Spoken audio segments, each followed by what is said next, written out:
Hello friends, this is Thaddeus from Going Nerdy, and if you've been following D23 this weekend, you know that a lot of really cool stuff is happening in the Star Wars universe. You know there's a lot of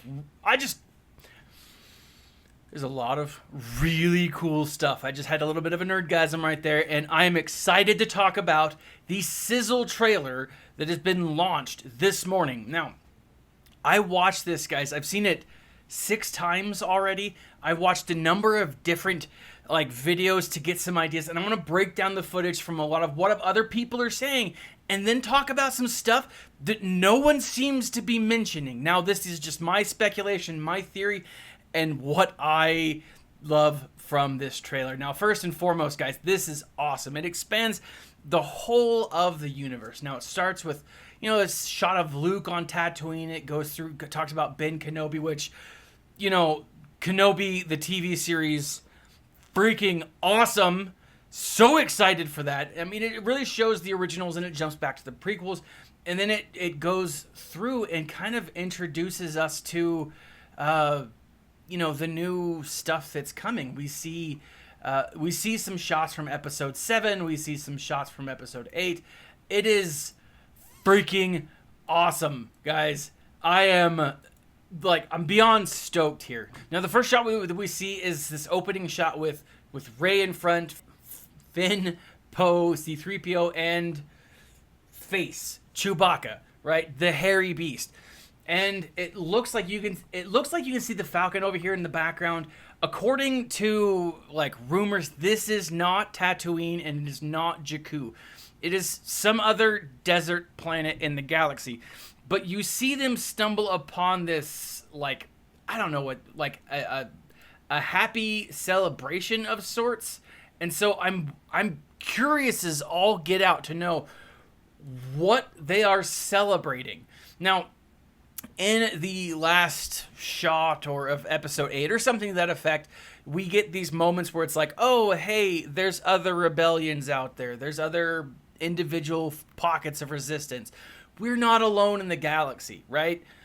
Maybe this is them coming together and hey, it's been a while, buddy. And I don't know. To me, this looks like Felucia having been destroyed. Like Felucia if global warming was on Felucia. I don't know. But maybe Felucia having climate change. I don't know. Maybe they needed Al Gore. I have no idea. But this is a moment of happiness, right? It's cool, it's exciting. It looks like this is the same planet where Rey was backflipping over the TIE fighter in the first trailer that we saw.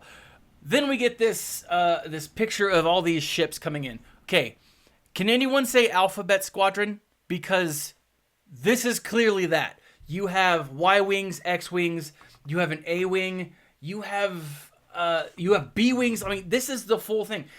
I'm curious to know where the Ghost is and where the Phoenix 2 is, because I'm not seeing it in this trailer, and if there's a Resistance battle, Hera is going to be part of it. And I am not ready to believe that she's out of the canon yet, because she keeps popping up in a number of different places, right? It's got the light behind it, so, and obviously these are Resistance rebel ships. We know that these are the good guys. Okay, juxtapose that with this next shot of, boom, we've got Finn and Janna staring at this fleet of Star Destroyers. Now, who in their right mind wanted to create a fleet of Star Destroyers? Who told Palpatine, hey, Palps, Big Papa Palps, putting all of your eggs in one basket for this Death Star doesn't seem like a good idea. Maybe you should have a bigger fleet. I don't know. What was his name? I can't pronounce his name in his native tongue, but we know him as Grand Admiral Thrawn. Now, I've got to say, guys, when Richard E. Grant was originally brought on to the trilogy and this final episode, and everyone's like, oh, hey, he's gonna be Thrawn, and he made that joke about being Thrawn, then they were like, no, you got to come out and say, you're not Thrawn, right? And he's like, no, I'm not Thrawn. And then they gave us a name. If you go to IMDb and you look up who Richard Grant plays in Star Wars Episode 9, all right, well, let's jump over to IMDb and look up Richard E. Grant. You get him as known as Allegiant General Pride. Now, I'm not saying that he is Thrawn, but at the same time, he's Thrawn. He is Thrawn. Of course he is. Look at the name, The Rise of Skywalker.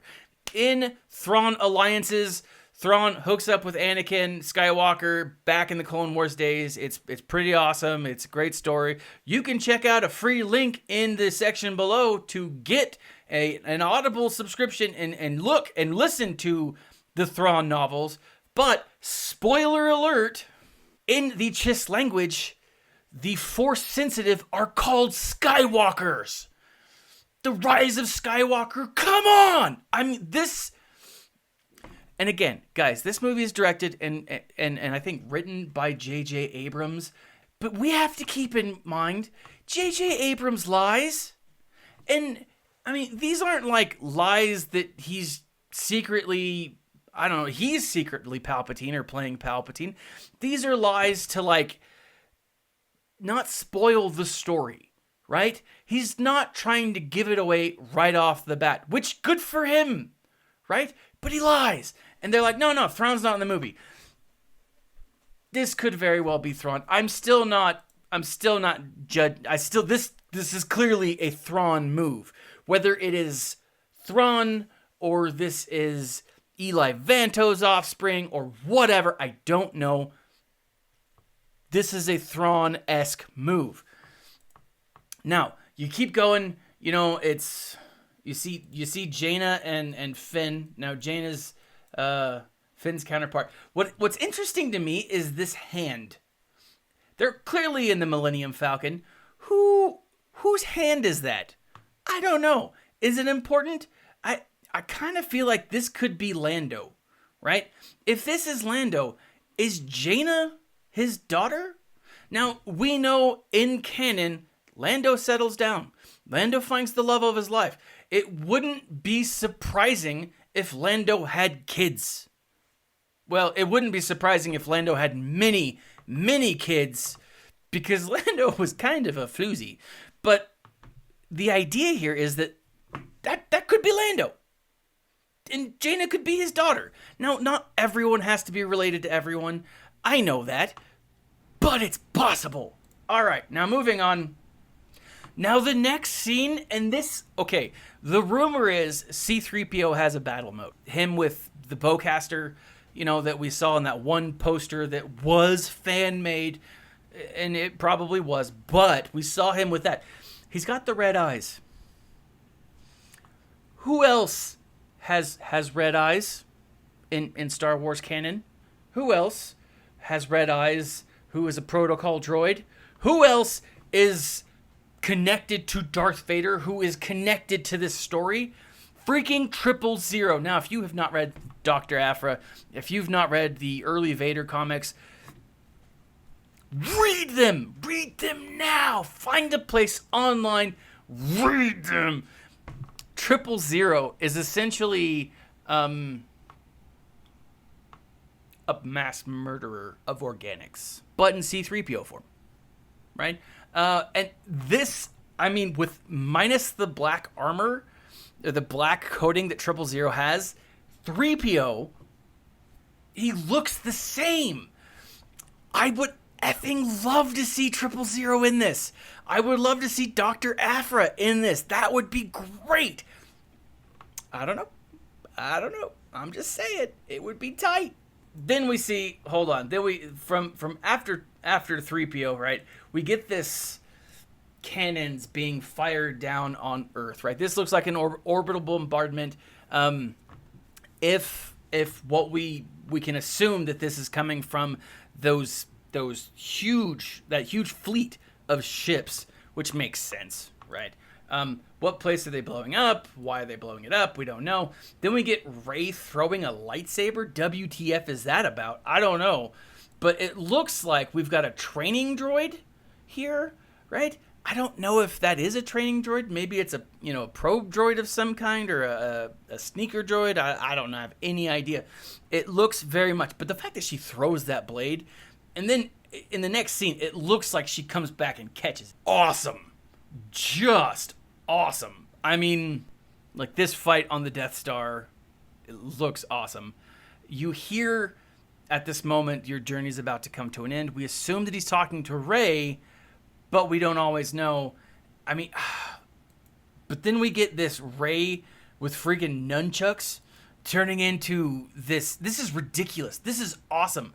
I mean, this is like the coolest thing. Rey's got the double-bladed lightsaber, and Stupendous Wave points out, he's like, this is very reminiscent of the Jedi Temple Guardians lightsabers when Kanan and Ezra fought against the Temple Guards. Was really an interesting story in Star Wars Rebels, because if you look at the movement she makes, right, it's just that, and it's in place. That looks bad freaking A. I'm so excited. Now, I gotta say this, guys. I've paused it here. Look at Daisy Ridley's face. I don't know what this scene is. I'm really hoping that this is some kind of not foreshadowing, but force vision, where she is not necessarily the Sith that she's going to be coming out to. But she's freaking smiling. I mean, she's holding back a grin. And I'm grinning. She's grinning. I think this looks awesome. I am super freaking excited, guys. Now, this isn't an official trailer. This isn't the trailer that we're the last trailer that we're going to see. But this, guys, I'm excited. I am. And I know there's a lot of hate for the sequel films. I get that. I do. But put that aside and let your inner nerd come out, and I'm excited. I'm stoked to see how this clears, how this finishes up. And yes, there's a lot. I can't even go in. My thoughts. I'm stoked, guys.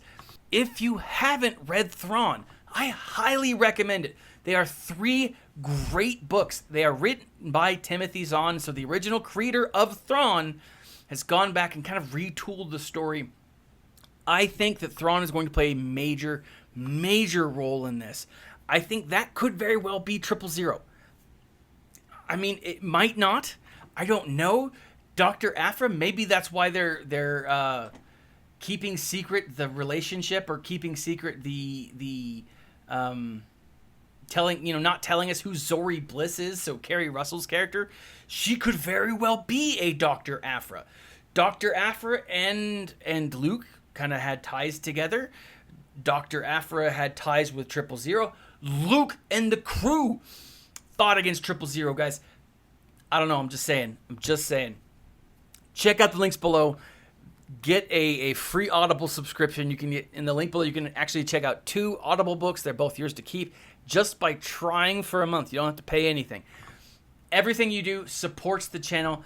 This has been Thaddeus from Going Nerdy. Like, subscribe, share. As always, stay nerdy, my friends.